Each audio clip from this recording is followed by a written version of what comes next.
Hi, y'all. I'm gonna come on here for a little bit and do a little bit of talking. Um, I'm not gonna go to my childhood right now because there's something going on in my life that I just want to share. That because of my past, I'm in this situation right now, and we don't realize a lot of times that, when we've been in situations and trauma and we've had abuse in our life, and then we make choices based upon whatever we're going through, and we come out of that life only to find that there are consequences far beyond anything we could have ever imagined. One of my consequences is that I had to give two children up for adoption. I didn't have to, I was forced to when I was younger because of the abuse and the addiction. I've had to deal with my life and just try to handle things that way. So I had a daughter and a son that were both taken from me and adopted out. My adopted mother, took my son, my firstborn, when he was younger. She said she was going to help me, but she ended up really wanting him and making it so that I couldn't get him back. She just made me feel like I was not a good mother, and I wasn't at the time. I had a lot of things going on. I'm sorry, my hair's sticking up and stuff, guys. I'm not feeling good. My eyes are all itchy and swollen because of, I don't know, I'm allergic to something. I can't figure it out. So I apologize for the look. I just really don't care today, and I'm kind of upset. So I've been thinking about my oldest son for a while. He's in prison, so I wanted to write him a letter. I thought from hearing from my daughter, he might be in a different headspace. So I wrote him a letter a couple weeks ago, and I got a response today, and I was excited because I thought, oh, my son's 39 now, so I'm thinking he's gonna, maybe have a better headspace. But no. No, first he wanted to accuse me that I broke into his messenger and I need to send him his password. He just assumed it was me because I'm the only one interested. Okay, but you have someone else accessing your Facebook, but I'm the obvious suspect when I know absolutely none of your information. Okay, whatever, fine. And then he wanted to get on in the letter to my son, my youngest son, about something about he hit up his some lady that he's like talking to while he's in prison, and my youngest son hit her up or something on a late night dip, and he better watch out because Lucas won't win, my other son won't win. Sorry, I don't mean to use names. But basically threatening my youngest son, and I was just like, whoa, whoa, whoa, whoa, whoa, wait a minute. I was just so upset because like I love both these boys, but my oldest son, I gotta tell you, he's got a really hard heart. He's like I was. He likes to stay in his feelings and stay bitter and stay blaming and projecting and like just angry with people and constantly hurting people because he's stuck in his trauma and his hurt and he can't get out of it. So he's gonna go after whoever. So I wrote him a letter back and I just said, look, he's somehow popping up on me when he gets out. Like he's not going to let me know when he's getting out. He's just going to pop up at my house like, oh no, you're not. No, I just felt I know it sounds terrible, but this is my son and everything, but I felt violated. I was like, whoa, okay. I cried for years when I lost my kids. It devastated me. It rocked my world. And then when I was able to get in touch with him later on as an adult, it rocked my world again and sent me reeling in a terrible depression. And I've tried the only way I know to make up to them, which is to get my life right so that I can leave behind a legacy. But at this point in my life, I don't think I can have my oldest son in my life because I think he wants to hurt me.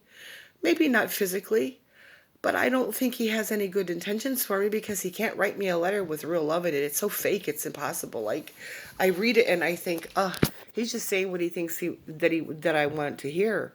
But no. And so in my healing journey now, I've cut out a lot of people in my life. I only have like one real friend, and then on social media I have some friends like that I speak to on a daily, but like I just don't let people in my life because I've had to work really hard to try to keep some semblance of peace and just calmness in my life because it just seems like everything's just been one big trauma fest and I just can't handle it anymore. I just can't. So I basically gave my oldest son my number and I said, look, if you want, when you get out, you call me. Nobody just pops up at my house. You call me. You don't just pop in. I'm not going to answer the door. That's just how I am. I'm very protective of my space and my sanctity. I've had to always like fight for peace in my home. Never had peace in my home. And now that I have my own home, that's it. So I don't know what to do. I don't know what to do about this. It's like, I have never, like, out of all my children, I have three, you know, he is the hard-hearted, unforgiving, gotta hold a grudge, in your face kind of dude. And you know what? I'm kind of like that in my personality with people. I'm very honest, open, and forthright, except I've learned to curb my anger and the way that I speak to people because I know that it affects them and hurts them and how I come across to them. Well, he hasn't mastered that yet. So whatever comes out of his mouth, that's just it. And it's hurtful and sharp and short and curt, thoughtless, selfish, and self-entitled. And I know he's wounded. I know he's traumatized. I've tried to be patient, but I cannot jeopardize my well-being and possibly my youngest son's well-being because he's angry, bitter, jealous, and in pain. You know, we have to work through this stuff ourselves. My life was not an easy life. And he seems to think like now he wants to change his name. He said, as he's half black. He was raised with my mom, and my stepfather was a racist SOB. He was. And my mother named my son after him, and I thought that was disgusting. She just took my son without my permission, changed his name, and then when I went to try to get him back, I found out she took my rights. So it's like, and he's blaming me. He's blaming me. And yes, I was partially responsible, but I was traumatized too. I didn't know how to stand up for myself. He's angry because I have trouble with boundaries. Well, guess what, buddy? My boundaries were crossed. He accuses me of going in his Facebook and changing his Facebook. Like, I have no interest in going in and shutting down your messenger or causing you undue issues. Like, what? Are we in high school that you would just assume it was me? Like, it just blows my mind. And I'm like, now I'm thinking, why did I even write him? Because I don't like what I'm hearing. I wrote him back, but I basically told him I don't even know if I want to see him now. I really don't. And I honestly don't think I want to see him until he's healing or on a way to healing because it's just not going to be good. And I just can't handle any more blame. I just can't take any more finger pointing. I can't take any more. I can't take any more projection. I can't take any more people, not validating what happened to me like it never happened to me. He didn't live my life. He doesn't know what I've been through. And I try to be empathetic and sympathetic, but he's not. He doesn't have that in him. And I just can't deal with people like that.